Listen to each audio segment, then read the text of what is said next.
सहाबी रसूल है, नाम उनका अबू तलहा है। एक दिन मस्जिद नबवी के अंदर आजान होती थी, सहाबा किस तरीके से जिंदगी गुजारते थे और आज हमारा किरदार क्या हो गया है, हम कैसे हो गए हैं। एक दिन मस्जिद नबवी के अंदर आजान हुई, अल्लाह के रसूल हुजूर की इक्तिदा में नमाज, अल्लाह के रसूल की इक्तिदा में वो नमाज पढ़ने की तैयारी कर रहे हैं। गुर्बत का ये आलम है कि कोई कपड़ा नहीं मिल रहा है, कोई कपड़ा दस्तयाब नहीं हो रहा है जिसको वो पहन के रसूलुल्लाह की खिदमत में जाके, अल्लाह के रसूल की मस्जिद में जाके नमाज अदा करें। अपनी बीबी से कहने लगे, ऐ मेरी शरीक हयात, कि तुम्हारे पास अगर कोई कपड़ा हो तो मुझे दे दो, मैं उस कपड़े को पहन के अल्लाह के रसूल के इख्तिदा में नमाज अदा करने जा रहा हूँ। सुभान अल्लाह, ये सहाबा की गुर्बत का आलम था, फिर भी वो किस तरीके से अल्लाह का शुक्र अदा करते थे। आज हमारे दस्तरखान रंग बिरंगे खानों से सजे रहते हैं, अल्लाह ने बेशुमार नेमतें दी है, फिर भी हम अपनी पेशानी को शुक्राने के तौर पे उसकी बारगाह में झुकाते हुए नजर नहीं आते हैं। ये सहाबा की जिंदगी देखो, कपड़े नहीं मिल रहे हैं, बीवी से कहने लगे, ये जो तुमने चादर ओढ़ रखी है ये चादर दे दो, अपने जिस्म को छुपा के मैं अल्लाह के रसूल की खुदा में नमाज पढ़ने जाऊंगा।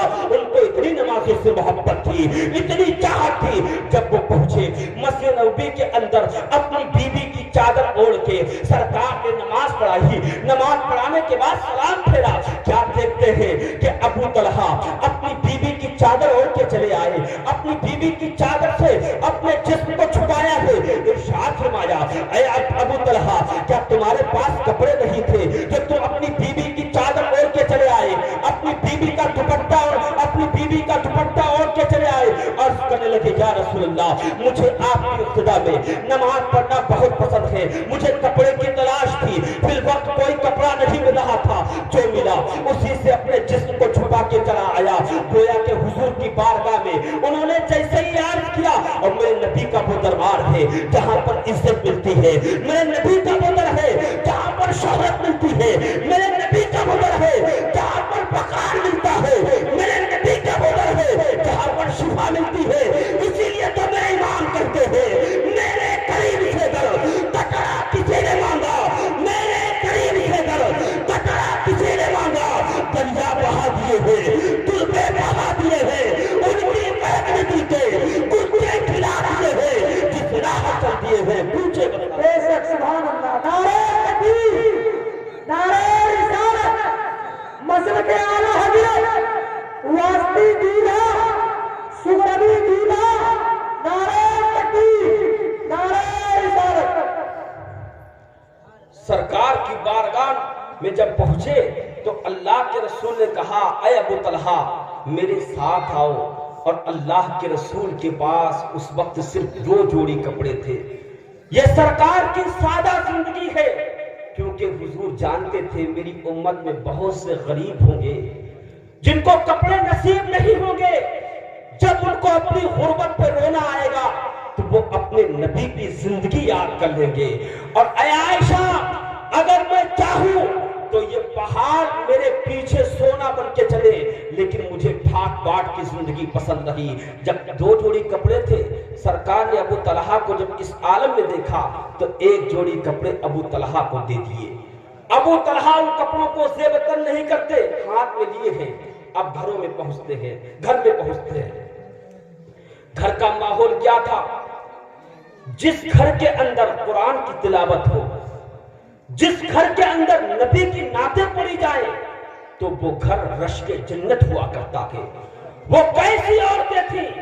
जैसे ही उन्होंने अबू तलहा को कपड़ों के साथ देखा, सवाल दाग दिया, ऐ मेरे शौहर, जब तुम गए थे तो तुम्हारे पास कपड़े नहीं थे, ये बताओ ये कपड़े कहां से लेके आए हो? गोया के एक बीबी अपने शौहर से हिसाब ले रही है, एक बीबी अपने शौहर का मुहासबा कर रही है।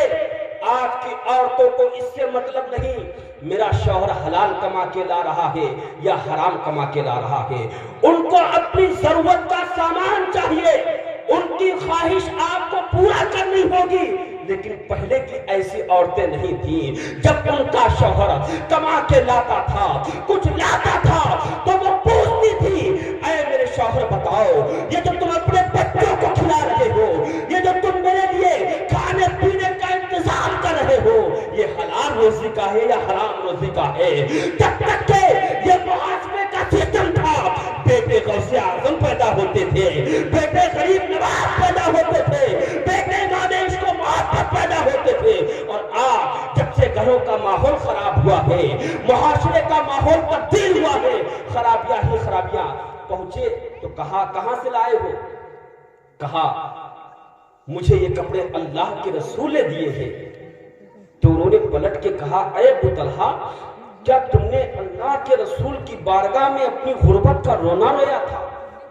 क्या तुमने ये कहा था कि हम बहुत गरीब हैं और अल्लाह के रसूल ने तुम्हारी गुर्बत को देख के तुम्हें ये कपड़े दिए? अरे अबू तलहा, जुमले देखें आप, क्या ये हमारे लिए सबसे बड़ी नेमत की बात नहीं कि अल्लाह ने हमें मुसलमान बनाया है? दुनिया में इस्लाम से बढ़कर और क्या दौलत हो सकती है? और फिर उसके बाद कहा, ऐ अबू तलहा, सिर्फ मुसलमान नहीं बल्कि अपने नबी का सहाबी बनाया है, इससे बड़ी और क्या दौलत हो सकती? तुमने क्यों कपड़े मांगे? अबू तलहा कहते हैं, ऐ मेरी शरीके हयात, मैंने अल्लाह के रसूल से कपड़े मांगे नहीं। अरे सरकार की बारगाह में मांगने की जरूरत नहीं है। मेरे मुस्तफा दिलों के हालात को जानते हैं, जिसको जो जरूरत होती है अल्लाह के रसूल उसकी वो पूरी कर दिया करते हैं। वहां पर मांगने की जरूरत नहीं है। और उसके बाद जो जुमले कहे वो सुने, ऐ उम्मे तलहा, तुम क्या समझती हो मैं ये कपड़े पहनूंगा, इस्तेमाल करूंगा? नहीं, बल्कि ये कपड़े मैं तुम्हारे पास अमानत के तौर पे रख रहा हूं। याद करो वो वक्त जब मौत का फरिश्ता मेरे पास आ जाएगा, मेरी रूह कब्ज़े उंसरी से परवास कर जाएगी। लोग मेरे दफन का इंतजाम करने लगे, कफन का इंतजाम करने लगे। ऐ उम्मे तलहा, मैं तुमको ये कपड़े देता हूं, जब मेरे लिए कफन का इंतजाम होने लगे तो तुम मुझे नए कपड़ों में कफन मत देना, बल्कि अल्लाह के रसूल ने जो कपड़े मुझे दिए हैं, इन्हीं कपड़ों में मुझे कफन देना। अल्लाह की जात से उम्मीद है अल्लाह ताला अपने महबूब के कपड़ों के सदके में अबू तलहा की मग़फ़िरत फरमा देगा। मुझे अल्लाह की जात से उम्मीद है, अल्लाह रब्बुल इज्जत हुजूर के कपड़ों के सदके में मेरी मग़फ़िरत फरमा देगा। और उसके बाद कहा, ऐ उम्मे तलहा, जब कब्र में मेरी फरिश्ते आए